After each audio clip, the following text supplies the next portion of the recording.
Edad, numero lang yan. At my age, I've only been getting stronger. You see, I'm built for more. More intensity to stay in shape.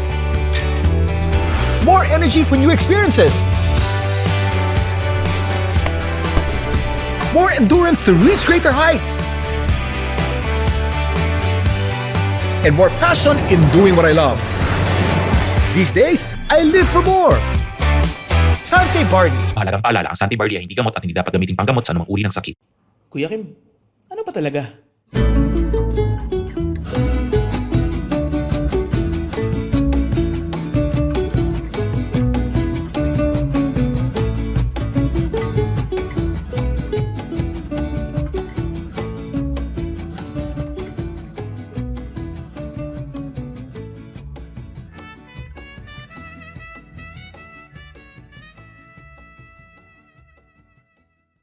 Magandang araw po sa inyo lahat. Welcome to another episode of Ano Ba Talaga with Kuya Kim.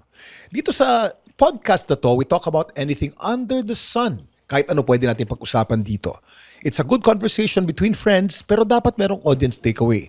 Dapat after you listen to this podcast, may natutunan kayo, natuwa kayo, o na-inspire kayo. We've had a roster of many guests over the past 20 weeks.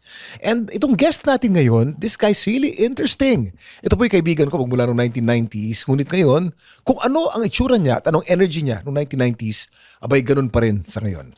He's a political columnist. He's a writer. He is a renaissance man. He's a very opinionated yet very jolly and likable person. And he is the owner of one of the oldest bakeries in the Philippines, Kamuning Bakery. Ito po, ang guest po natin ngayon, the one and only Wilson Lee Flores. Hi, Wilson. Hi, Kuya Kim. Yes. Dapat di ako parang tatawag sa kuya kasi parang akong kuya mo. Congratulations. Halos magkasing edad naman tayo, Wilson. Yes. Pero you're more athletic. How old are you now? Almost 60. Almost 60. I'm also almost 60. I'm almost 59. Almost 60. Yeah. First time tayo na. Yeah, but I've known you since the 90s. Alam mo, Yes. since the 90s, ganyan ang energy mo. And You're always very hyper. Yes, and optimistic. At saka, I admire through the years, yung ginawa mo sa life mo, you become a health buff. That is what I admire about you. And your parents mo are great people. Ay, thank you. I personally admire very much former Manila Mayor Lito Atienza. Yeah. And you're very talented, smart mother. Yun manay mo, napakabait din. The life of my mom Yes. is to be with my dad. Ang galing Yun ang niya. pinaka-fulfillment ng nanay ko ay maging makasama ang tatay ko. What a union they have. Oo nga, galing. What a marriage that they have. Ibang klase. Wilson. Kaya I'm not amazed that you turned out to be a great person. Nako, thank you, Wilson. I do my best. But Wilson, since Yes. the 1990s nung nakilala kita, you've always been very immersed in many fields. Yes. First of which is the political field. Magaling ang political aptitude mo, ang analysis mo and all that. Mahilig kasi ako magbasa ng books and news through the years. I'm actually into real estate as a business person. Pero I always love writing, reading. So politics is very important and very exciting in the Philippines. Actually, Kim, I think it's one of the top sports of the Philippines. Totoo yan, spectator sport. Spectator sports. People like to watch it, but people don't wanna participate in it. Unfortunately, we should have more people who are good people in politics in the Philippines. Yeah. Especially now, politics in the Philippines is very controversial with all the flood control scandal and everything. So I'm very keen observer of politics and history. That's why I love to write about them. And you're also very animated. Are you animated because you eat a lot of pandesal coming from Kamuning Bakery? Yes. By the way, I eat a lot of pandesal plus peanuts also. When What? I write, Patikin mo? ito regalo ko sa'yo. When I write at night, before I sleep, I like to eat peanuts also. And this is pandesal also. Yes, pandesal. This is ube pandesal for Ube a change. pandesal. Alam mo, Yes. saan galing ang salitang pandesal? Alam mo ba ang history ng pandesal? Yes. Anong Kim, history ng pandesal? nagulat ako before I bought Kamuning Bakery Café. I thought all along, pandesal came from the Spaniards. Yeah. I thought the Spaniards, our colonizers, brought pandesal to the Philippines. Hindi pala. Ano pala ang history ng pandesal? Actually pala, ang pandesal, that is unique to the Philippines. We are the only country in the world na may pandesal. Why? There's none in Mexico, there's none in Puerto Rico, there's no pandesal in Argentina, and none in Spain. Ang na-realize ko, before pandesal came along, there was another bread that everyone in the Philippines ate. Ang tawag doon, pandesuelo. Pandesuelo. We still bake that in Kamuning Bakery. Almost everyone forgot about it na. Ganyan kalaki siya. It's as big as a clenched fist. Hindi siya matigas. Akala mo in the beginning, matigas siya. It's actually crispy outside, dense inside, siksik, and malambot. It's as big as ang tawag sa kanya, pandesuelo. Bakit pandesuelo ang tawag? Pandesuelo kasi noon, all the world, everyone in the world, ang baking is Pugon Bakery. Wala pang gas nun. Wala pang gas. So, wood-fired brick oven, it's using the, Pugon oven directly bake on the floor. Yes. So, ang floor is brick oven. Tapos, ang nangyayari, nagiging malutong na ang tinapay. Kasi nakadikit dun sa suelo. Yes. Suelo is Spanish word For for floor. floor. Yeah. Yes, kaya pandesuelo. Pero ang nangyari, 100 years ago, we were colonized by America. Yeah. The Americans invaded the Philippines 1890s and conquered the Philippines. When they came over, ang sabi nila, that's the way you bake here in the Philippines. You bake it on the floor. Yes, sabi niya, that's old-fashioned. Yeah. There's a new way to do it. Ang tawag niya, you have to use tin pan. You have to use tin pan. The dough, yung dough na flour, you have to put on the tin pan, then saka mo isa lang ipasok sa loob ng oven. So when it came out na, wala na yung crispy. Hindi nasunog yung ilalim. Hindi na siya malutong. Yeah. So hindi na siya crispy. It is all soft na, but still as big as this. Yan. Tapos they had to create a new name. And what was the new Pandesal. name? Pandesal. So they called it pandesal. Ako naman, all along, Why did they call it pandesal? yun, a very good question yan. A few years ago, before the pandemic, our neighbor got burned. So nasunog yung Kamuning Bakery. Hindi siya totally damaged.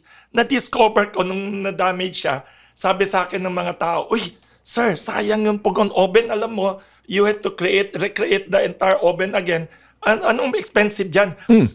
The floor pala of our Pugon oven is entirely full of salt. Yung Pugon oven, di ba, may bricks siya. Yeah. Sa baba ng bricks, puro asin pala yon, worth 1 million daw per Pugon oven, more than 1 million pesos worth of salt daw nakalagay sa baba. Wow. Tapos I was wondering, bakit may salt sa baba? So they explained to me, sir, that's the reason why yung heat hindi nawawala. So noon, before Because I bought, salt is a good conductor of heat. yes. And akala ko before, the Pugon oven, akala ko you put the fires sa yung wood, yung kahoy sa baba, tapos linuluto, hindi pala. It's on the side, may isang lugar, that's where you burn the wood. Tapos yung buong brick oven, lahat yan equally magiging mainit. Tapos, imagine na, our bakers would bake at 2, 3 o'clock in the morning.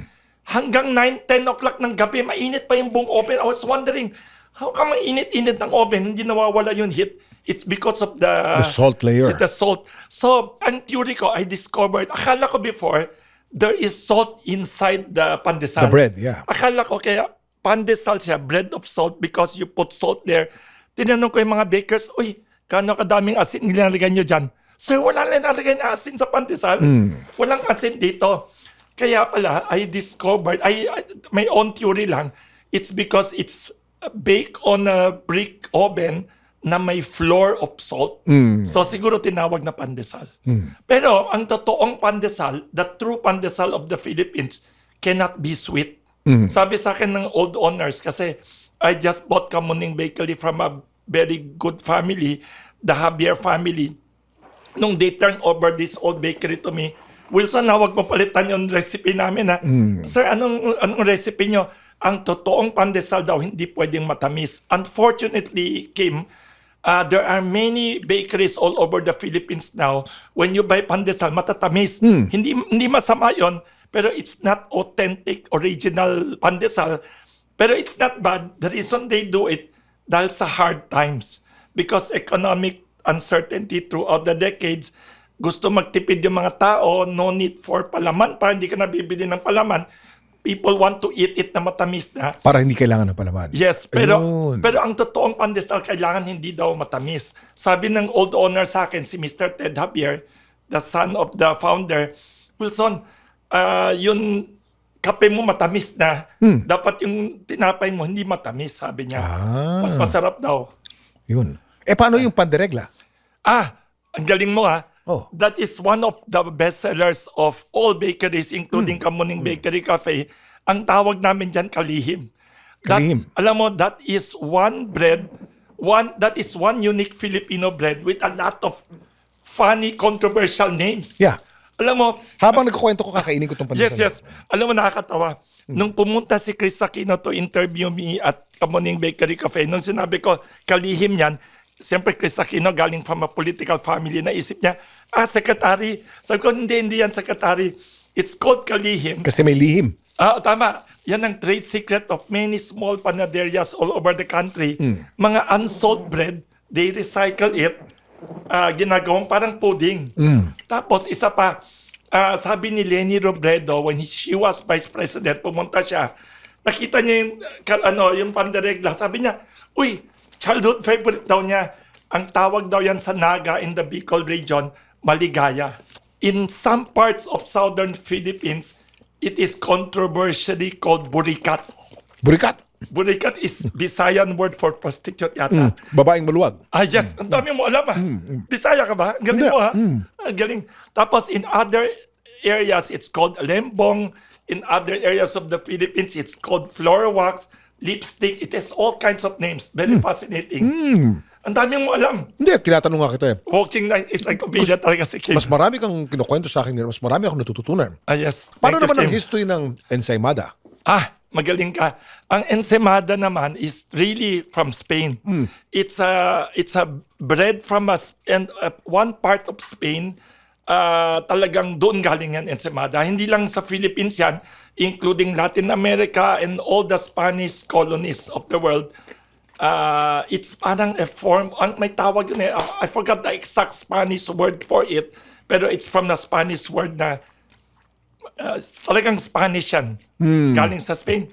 From Mallorca yata. If I'm not mistaken, it's from Mallorca, Spain. Galing yan. Maganda yan. Bakit nung martial law, Yes. meron tayong Nutriban? Galing ni... Para kang 1,000-year-old. Alam mo si Kim, bilib ako When I watch you on TV, tuwang-tuwa ako. Kasi para kang walking encyclopedia. Ikaw din. Kaya nga, ang dami kong natutunan nga sa'yo. Ang narinig ko about Nutriban, it's a project by the late President Ferdinand Marcos with some international agencies na nagdo-donate to help solve the nutrition problem of the Philippines.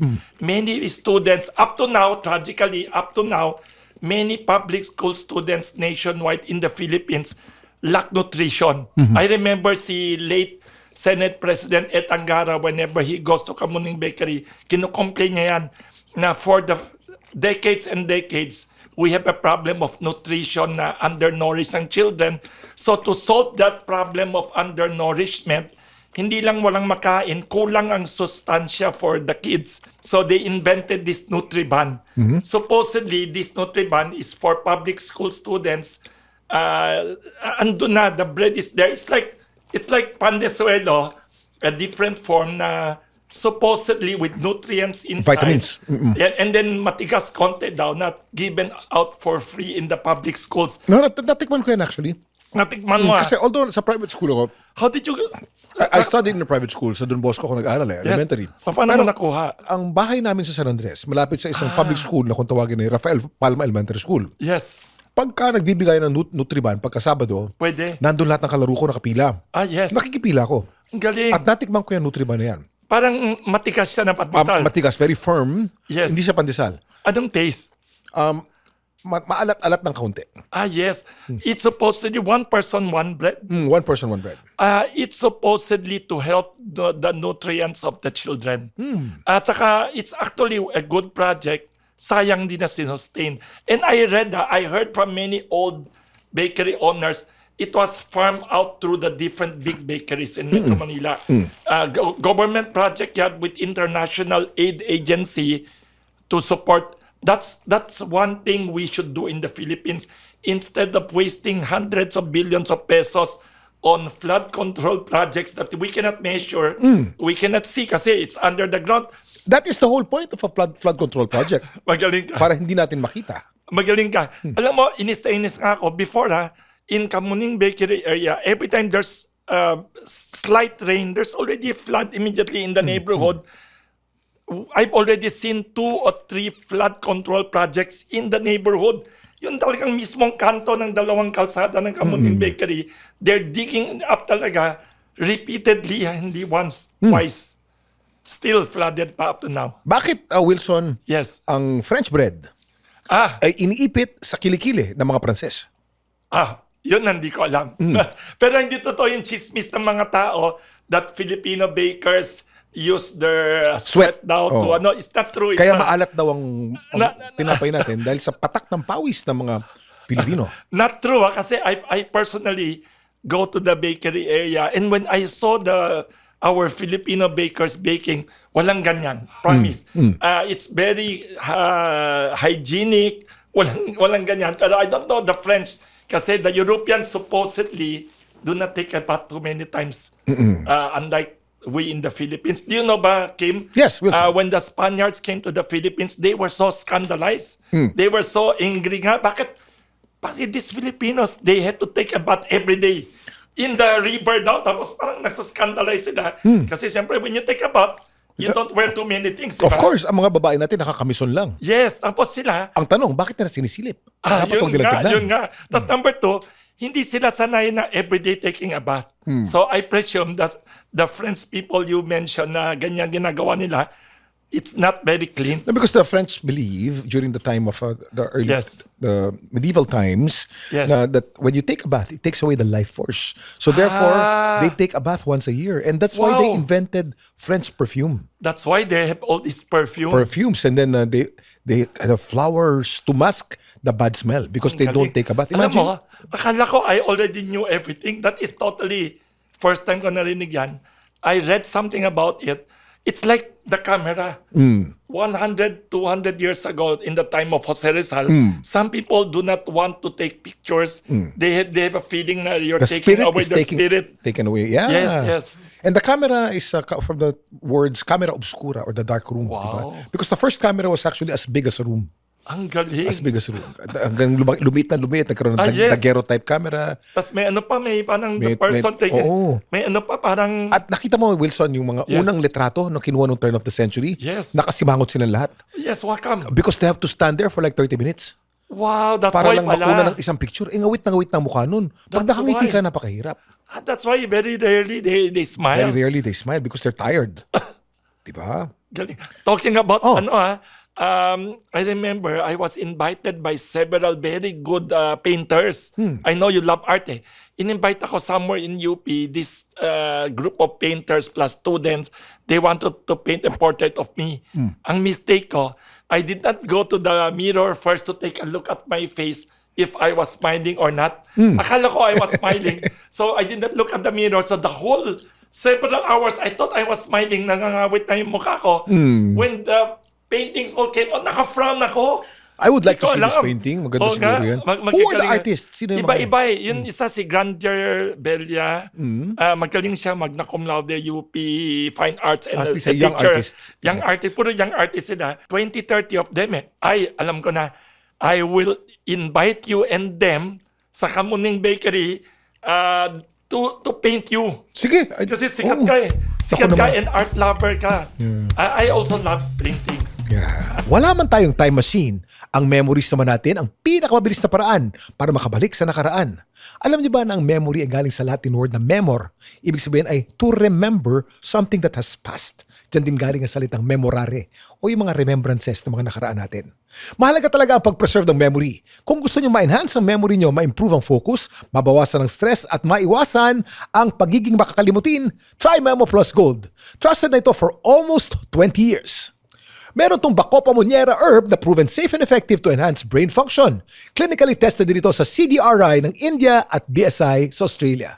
Available ang Memo Plus Gold sa Mercury Drug, Watsons at lahat ng leading drugstores nationwide, pati Shopee at Lazada. Tandaan, para hindi makalimot, Memo Plus Gold. Magandang investment ng painting. Yes. But the best investment in painting for me, Wilson, is if you like the work. Because if you like the Great work, idea. whether it appreciates or not, you're already paid. Because it's pleasurable to look at it. That's Diba? that's the best idea. Ako, I always tell that to others kasi people ask, which do you want? Which do you Sino mag-appreciate? Sino magmamahal? Ako, importante, I like that work kasi if you don't like that work, You're even it appreciates. hindi mo makita, hindi mo matignan. Saka, how could you have a painting in your house or in your, that you don't like? That destroys your mood. Or that cannot inspire you or mean something to you na iba. Yeah. Wilson, I know that you're a writer because Yes. since the 90s you had the column already in Yes. Philippine Star. Yes. And then every Saturday, or Sunday? Sunday usually, but sometimes on other days also I write You- more. I've been reading your column. Thank you, thank you. It's often it's soft, but sometimes it's hard and critical. Yes, sometimes with humor. Magaling. With Thank humor, you, but thank you. may pitik. Thank you. But I also hear, Wilson, Yes. isa ka daw poet. Yes. When I was in college, I enjoy writing poetry in English and Filipino. Yeah. Tapos, di ba you have a show called Batanglawin? Kaya tuwang-tuwa ako. I could not forget your show's name, Batanglawin. I was in Ateneo. I was editor of Gaidon newspaper. That's the English paper. And Batanglawin is the Tagalog newspaper. Yes. Na a little bit militant, a little bit activist.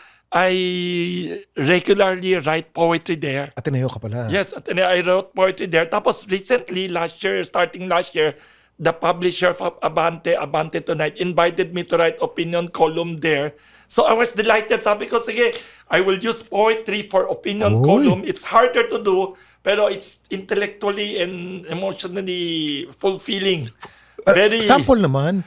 Can I hindi hear? ko memorize eh. Can I hear poetry right now? I'll give you the title na lang.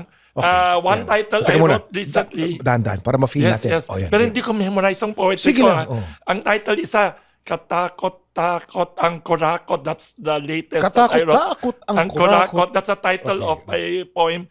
I got it from the show of Jessica Soho. And I shared it to Jessica. Nagulat siya, uy, nagsusulat ka pa ng poem. I should share kasi I don't memorize my Sige, poetry. alam ko na. Pag share mo, sasabihin ko in poetry form. Yes. Sige, Pero sige. I will, ano na lang. Yeah, go. No, I don't, Magja-jamming tayo. hindi ko ma-memorize, sorry. O sige lang, kahit na hindi mo memorize, okay lang. Pero ano yan, nasa Abante Tonight. Alam mo bakit naging dalawa? Kasi they asked me to write in Abante. So the first column na ginawa ko, dalawa sinulat ko. I don't know which one ang gusto ko. Parang maganda yung dalawa. Bahala na yung editor. So I sent that two to them. Sabi nila, ang linabas nila, Abante, naging dalawa na. ibig sabihin, magaling ka. Thank you, Ganun thank kasi. you. O, Thank you. can I hear the poem? I don't talaga promise. I write, O, pero I don't memorize. any poem that you memorize. Aha. Yan. I have so many that I read, I couldn't memorize. I'll come back one time. O sige, part I'll bring poetry talaga. Part two tayo. Are you also a singer, Wilson? I love to listen to music pero hindi ako singer pa. I sing to myself lang. Kasi alam mo bakit? Ayoko malubog ang Pilipinas. I don't want everybody to be flooded kasi.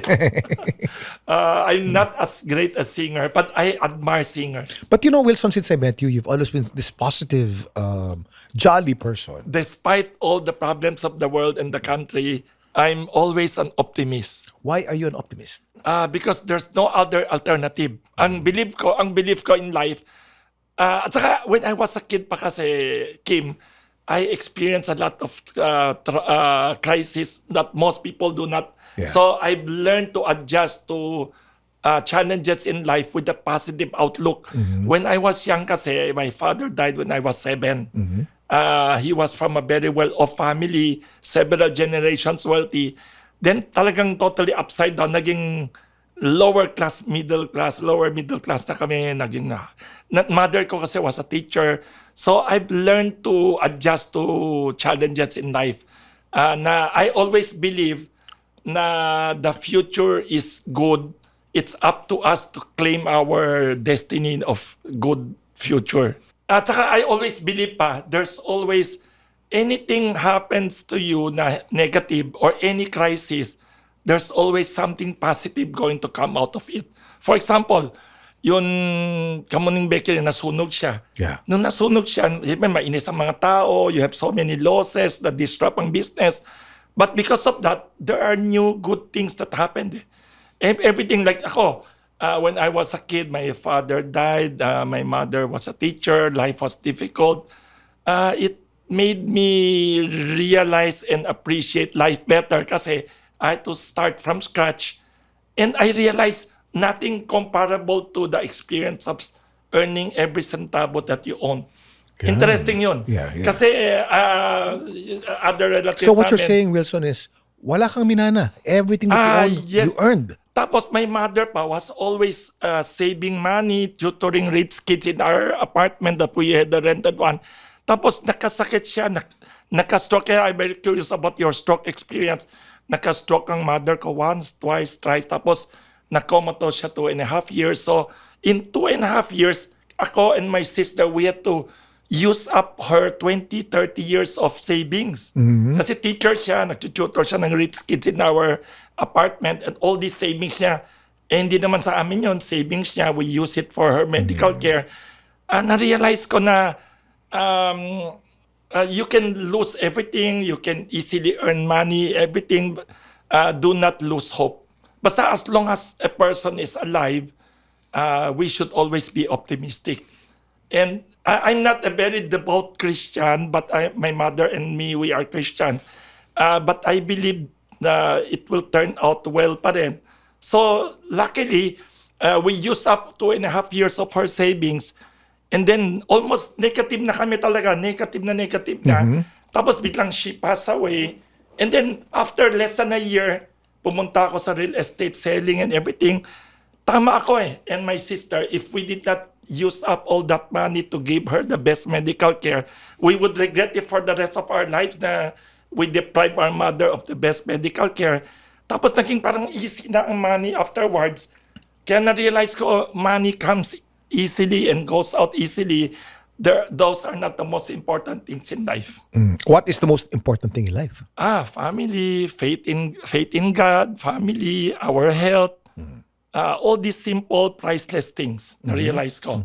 And earning money from nothing is the most amazing experience on earth na I'm grateful for. Ako at sister ko. Siyempre, nagagalit sister ko, bakit wala kami nakuha inheritance and everything. We have a complicated family history kasi. Kaya sabi ko, hindi, you should be happy. You're not. Kaya I'm basically always an optimistic person. Ever since. Are you still optimistic with the Philippines now? With all its problems with flood control and all that? I'll tell you why. Amazing. I was telling a foreigner nga, sabi ko, can you imagine the Philippines is a country of more than 100 million people with all the money being stolen every year. By just a few people? Yes, we have 6-7 trillion pesos budget every year in the government. Ang stolen daw is at minimum 40%. And still, the economy is still growing at 5-6% every year. And it's because of the OFWs, it's because of the hard-working people in the country, BPOs, the farmers, the workers. We are still okay. Despite, I'm not saying we should be happy, no? We should complain about the corruption, pero it's we are an amazing nation, the Philippines. We are resilient, pero hindi pwedeng i-exploit ang resiliency of the Filipino people. Naman. Hindi naman puro resilience lamang, no? I'm optimistic because at least things are happening. People are complaining for the first time in a different way. I noticed more and We are more. more expressive now. Yes, and not too passive. yes, at saka yung mga nagko-complain, I'm surprised. They're young. The most non-political people are coming out Yeah, in very different vocal. ways. Nagugulat ako. So I hope it will lead to systemic change. Yeah. Hindi lang changes of faces, hindi lang changes of people. Hopefully, it will be systemic change. So, away from politics, Yes. how's your family? Okay naman. How many kids do you have, Wilson? Very good question. That's a question my parents should be telling me I'm still, if they're still alive. I'm not yet married. I should get married immediately, fast. Kasi at my age, tatay ko, dalawa ng family. Kasi the first wife died. And my father... So you're single? Yes, I should get... Are you looking? Should, and quickly. Kasi kino-complain nga ng sister ko. At my age, my father remarried my mother. Very late na. Teka muna. At your age, your father remarried your mother. Yes, kasi my Why father... did he have to marry twice? My father had a wife that died died na. He was already a young grandfather. Yeah. May 7 kids siya. And then widower na siya for several years. Then remarried a widow who was 40 years old. So my father and mother were no longer very young when I was born. And then my sister pa. In fact, sabi ng nanay ko, at that time, ayaw niya mag-get married kasi parang hindi na daw siya bata. I think that's the reason why you're very smart. Because you're a late-term kid. A Sabi lot of- nila pagka menopausal na yung nanay, ang anak either hindi normal or super genius. At doon ka sa genius. Thank you. Hopefully, I first heard that from the wife of John Gokongwei Jr. when she realized it kasi kaya mga pinsan ko puro matatanda. Kim, ang mga pinsan ko 80 plus, 90 plus, mga half brother ko 80 plus, 90 plus, Ikaw, 59. 50 plus. Oh. Yeah, nakakatawa. I have a cousin na very close to me. I think the best cardiologist in the Philippines, si Dr. Di Bunyok. Doktor siya ni Nino Aquino, ni Imelda, ni Lucio Tan. 85 years old. Brilliant guy. And still active. Still active. I heard he just retired now. Brilliant. Ang galing. Sobrang doktor. Do you still plan to get married? Should. Do you want to? Should. Want and should. And I have a deadline. My assistant will help me. Ano ang taste mo sa babae? Ang na-realize ko, Yeah. alam mo, the reason I delayed so long siguro, I had a great mother kasi. So, I keep thinking, number one, should be intelligent. Kasi sabi ng pinsan ko, si Dr. Quina Lee Chua, who you should interview one time, brilliant columnist ang inquirer siya and professor sa Ateneo, psychology expert. Sabi niya, 60% of a person's intelligence supposedly from the mother daw. So, I think So you want someone intelligent? intelligent or above average. Hindi Okay. pwedeng below. Anong age range ang hinahanap mo? Should be below 35. Below- Hopefully. Okay, sa mga below 40, below 30. below 35. And So above young, 18. Above 18. Of course, above 18. That goes without saying. Just kidding. Okay, Just kidding. morena o mestiza o chinita? Anyone basta should be smart and good person. Kasi I realized one thing. Kim, maniwala ka sa akin. I really sincerely believe a mother is more important than the father. The father just contributes the genes, but it's always the mother. Theory ko, the mother is most physically always Nurturing. nurturing. 80% of the time is the spent with the mother. presence, Yeah. the influence. I think the mother is more important than us. I agree. Kaya many of Our the... duty as dads is to just give unselfishly and unconditionally. We are often not acknowledged, but that's okay. Yes. That's okay. In fact, a lot of people in the world who grew up fatherless turned out okay because they had brilliant or Those who good grew up mothers. motherless had a little bit of a problem. Psychological, moral, and problem. Teka muna, balik tayo sa More love life. tragic ang walang... Balik tayo sa love life mo, nalalayo tayo.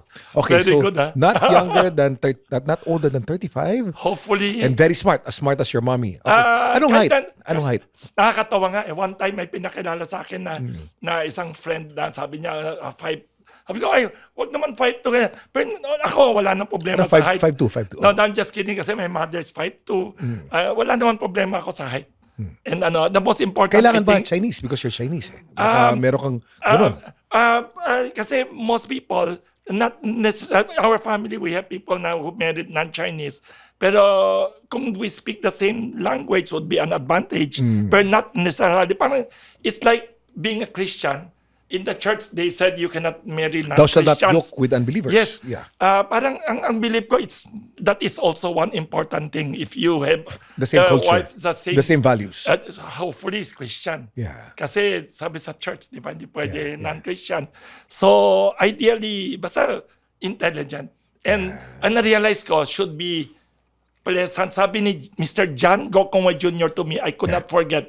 Sabi niya, the most important decision a person will make in his life Is to marry to someone. marry the right person. Correct. Tapos, John Gokongwei told me, Wilson, can you imagine if you marry the wrong person, every time you go home, you're very busy, you're very tired, you're very stressful And in then she life. nags you. And then you have that's the worst thing in Another? the world. Oo. Tapos if you have a very supportive wife, you have a good wife, that sometimes spells the difference between not only happiness and unhappiness, even being successful or not in life. Tama. Sabi niya, talagang I could not forget what he said. Ako, the reason I keep complaining about people, saying not enough, not okay, kasi I had a very great mother. Yeah, I Who get was a you. I teacher. feel you. Yeah. Pero di pwede. People should marry earlier than... But you can also be single and blessed. Yes, but... You don't have to be married. Wilson. yes, but should eh. Should talaga, ha? Should, Oh, kasi- manawagan ka, baka mayroong nakikinig dyan. May kaibigan. May mga tayo, candidates for... Meron, naliligaw si Pero, Wilson. always, may mga friends na ulo talaga. I'll come back and Wilson, Yes. who is your favorite Filipino? Dead Dead or alive? or alive. People who are heroic. No, I want a name. Yes. Aside from Jose Rizal, siyempre, that's everybody's favorite. Yeah. Anybody who sacrificed themselves for the country. Yeah. I was just last week lang kasi, hindi siya my number one favorite. I just wrote about him because last Sunday, my columnist Abante comes out also every Sunday. Coincident, it's the birthday of this Bicolano. You're from UP, di ba? Yes. There's this Vincent's Hall. Vincent's Hall, yeah. That guy, I wrote about him in my column last week, a poem. He was a young leader, outstanding collegian editor. He was an activist. Yes, and he was a war hero, World War II Yeah. hero. Si Jose Abad Santos, the Chief Justice who chose death over collaboration with the Japanese. Mga people like that. I admire people who are iconoclast, rebellious. Iconoclast, yeah. Yes. Mga people who are not, yung parang think differently from the rest. That's very much like you. Yes, I hope. You're very outside of the box, Wilson. I don't know anyone Yes. like Wilson Lee Flores. I should learn from you. Kaisa-isa ka lang. Oo. I should learn from you pa. Who is your favorite showbiz personality? Alam niyo, marami nagtatanong sa akin, ano bang sikreto ko for my fitness at my age? I'm almost 59 years old. Of course, given ang regular exercise, given na rin ang healthy diet, but not everyone knows that I swear by Sante Barley, and I've been taking Sante Barley for so many years now. Sante Barley is a certified organic and barley grass from New Zealand. At certified ito ng BioGrow. It's good for digestion and strengthens your immunity dahil puno ito ng nutrients at antioxidants. That's why I live for more with Sante Barley.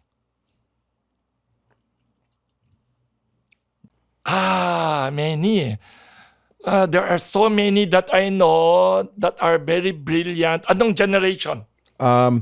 Present generation. Present generation. Or whatever generation you're comfortable with.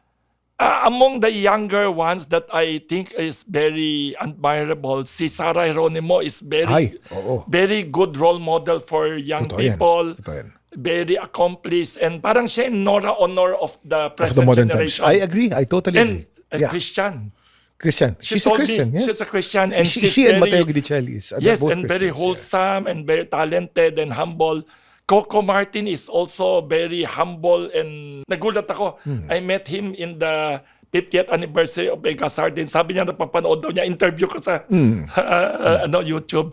Sino pa? A lot eh. Of course, the showbiz personalities who love to read. Si Ann Curtis reads a lot. I remember I went to si Dr. Ganyon Clinic. Nagpapatingin ako ng nandun sa tabi dentista. ko. Oh. Andito si patient ni Dr. Mark Gan, si Ann Curtis. Wala kami I don't know what to ask here. Tapos sinabi ko, Ann, I heard you love to read books. Sabi niya, I love to read. What are your top 10 favorite books? Na-shock ako. Yung top 10 favorite books niya are some of the best novels in the world na required reading in literature class. What is your favorite book in the world? Many eh. So many. Give me one or two. I have alam mo how many books I have? How many? Magugulat How many ka. books? The last time I counted 20 plus years ago, I had 80 plus thousand books already. 80,000 books. And you keep all of That them. was 20 plus years ago. Oh. I did not count anymore. Yeah. I have an apartment I bought an apartment. I'm in the real estate business kasi I would buy things to lease out. May apartment ako sa Quezon City. 2 units, walang nakalagay doon, libro lang. Naku, ang dami Wala na. akong malagyan. Oo. Talagang I keep buying But books. do you like fiction or non-fiction? I love non-fiction, history, biographies, informative books, self-help books, health books, poetry books. I love history. I love business books. I love biographies of great people. Biographies of leaders, biographies of tycoons, biographies of athletes, biographies I love. Who's the kinds of best books. athlete that ever lived?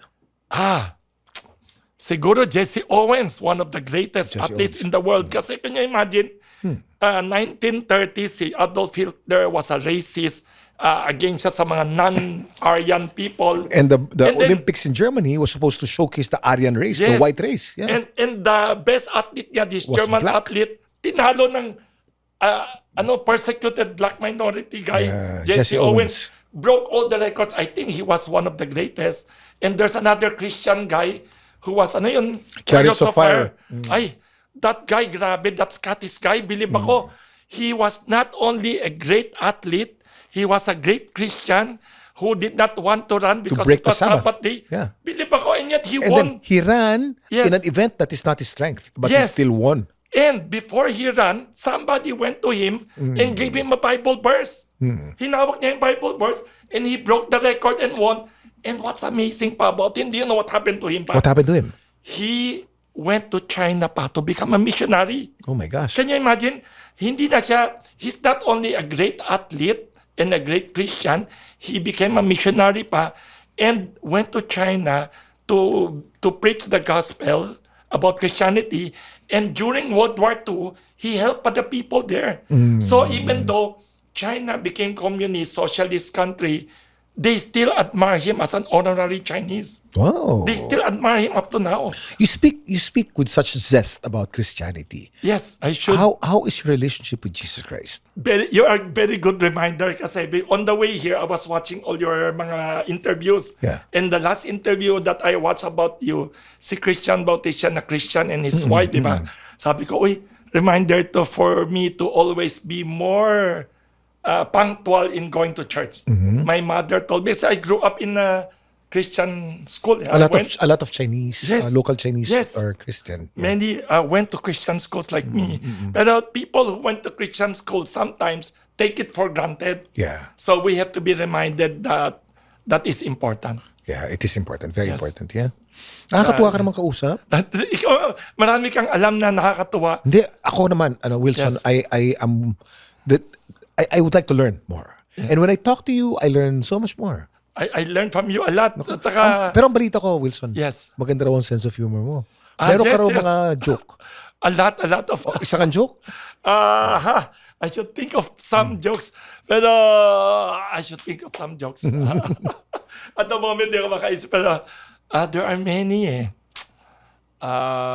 You can ask me anything. I will inject na lang. Alam ko na. O sige. Yes. Tatanungin kita ng trivia. Yes. Okay. What is the volcano in the Philippines with the perfect cone? Mayon Volcano. Can you say something about the Mayon volcano? No, I don't want to put you on the spot. Yes. Wilson. Pero, Mahirap yung ganyan. pero I hope we are not in a social volcano because of the corruption Yeah. scandal. I hope. Ayan, di ba? I Yes, hope it does not erupt. I hope. I hope we do not have a phreatic explosion with a lot of magma and Yes. lava and a lot of pyroclastic flow that will damage a lot of Yes. a lot of homes and a lot of personalities and a lot of Alam mo, Kim, that is one thing I admire about us in the Philippines. Despite all the typhoons, despite all the bad governance and scandals, people in the Philippines have good humor. yeah. And good humor, and somehow we still have faith in God. That's why we survive. Yeah. Good and bad. The good is we don't have a history of bloody revolution Yes. successful. Yeah. Throughout history of Philippines, there's not really one bloody revolution that really succeeded. That's good because at least but it's also bad because walang real systemic changes through the generations. Should there be a bloody revolution? Hopefully not, but looking at some historic countries in the world, sometimes it's necessary in the past. But I don't want to see it, of course. Kasi people will suffer, there will be, that's what I see in some countries, like French Revolution, the Chinese Revolution. And Based on your knowledge of history, with Yes. all the books that you read, yes, where are we going to? we are going through I hope this will not be another Napoles thing. A few sacrificial lambs, a few headlines, and then another set of corrupt people na naman in the future. And then the change is not systemic. Yes. What I want to see in the country, Kim, I keep telling some friends of mine, I hope we change our system, Singapore style, Hong Kong style, whatever, even South Korea style, where you pay the government leaders very highly and you really give punishment to the high officials. Like in China, they do that. They executed They someone. execute In North highest Korea, officials. they executed someone. In South Korea, they imprisoned already 4 presidents. In the president of a telco company. Yes. And in China, they also execute not only corrupt officials, but also corrupt private people, private sector tycoons. Kaya I hope we really do something in this country kasi we are a very rich country with a lot of poor people. Okay. Wilson, kapos Yes. ang oras natin. Yes. We're almost 50 minutes already. But Wilson, can you, what's your advice to the Filipino people? Just a Yes. few phrases Yes. in poetry form. Hala. Alam mo, a poet is better read than heard. Unfortunately, I'm not the type who's very good in reciting poetry. I love to read poetry. Ako lang advice to everyone in the Yeah. Philippines is never give up hope for the future. There's always a better future. There's a Chinese word for crisis. Okay. It's made up, even John F. Kennedy quoted it in a famous speech. In Chinese, the word crisis is made up of danger and opportunity. So, ang outlook natin, in every crisis, whether it's political, economic, emotional, financial, even health crisis, there is always danger element, but there is always, no exception, opportunity. Okay. Let us look and focus at the opportunity for change and improvement in every crisis. Like in your case, I read your life story. I follow you. I admire you, Kim. You had a stroke. Yes. I think that was an opportunity for you to change your lifestyle. That was a crisis that gave me the opportunity To be an athlete. to be fit. Yeah. Wow. And what about the Christianity part? Where did it come from? Oh, that was 3 years after my stroke. Talaga? When I was at the fittest point in my life, How did you? I suffered a rare immune. I read about it. Yeah, There's a condition there that it's you called recovered na? Guillain-Barré syndrome that I became Become paralyzed. memorized. Wow. GBS. And when at the height of my paralysis, I was at the height of my fitness. Yes. I was in ICU, and I was thinking, I thought I could swim, I can bike, I can run Yes. hundreds of kilometers. Wow. But now I cannot even move my hands and my feet. Wow. I realized that At what age?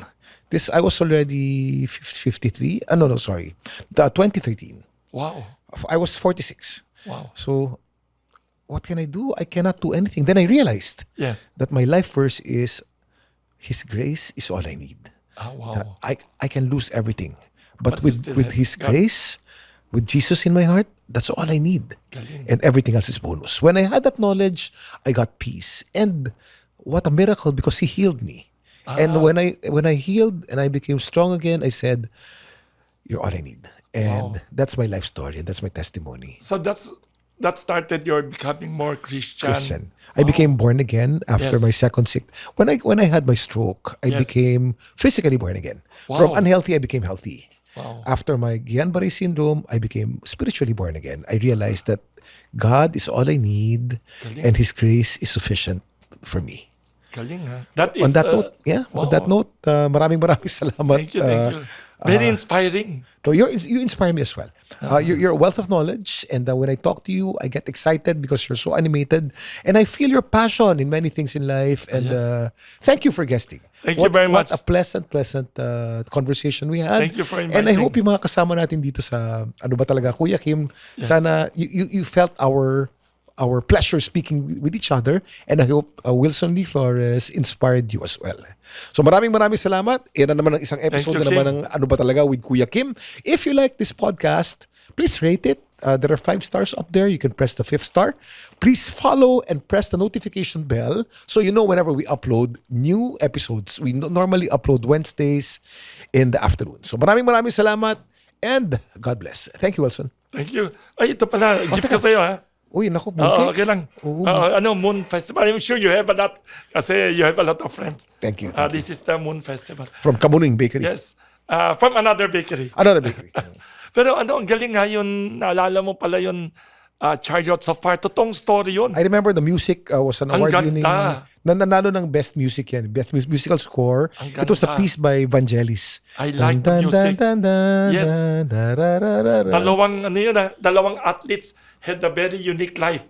One was a rich Jewish guy na persecuted.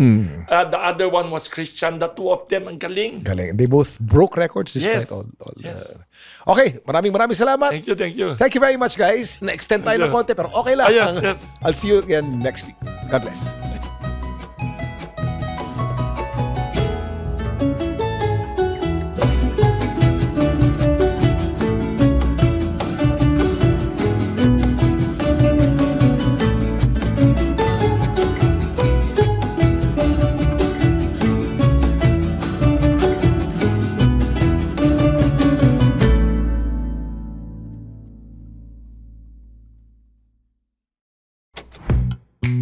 The Pod Network Entertainment.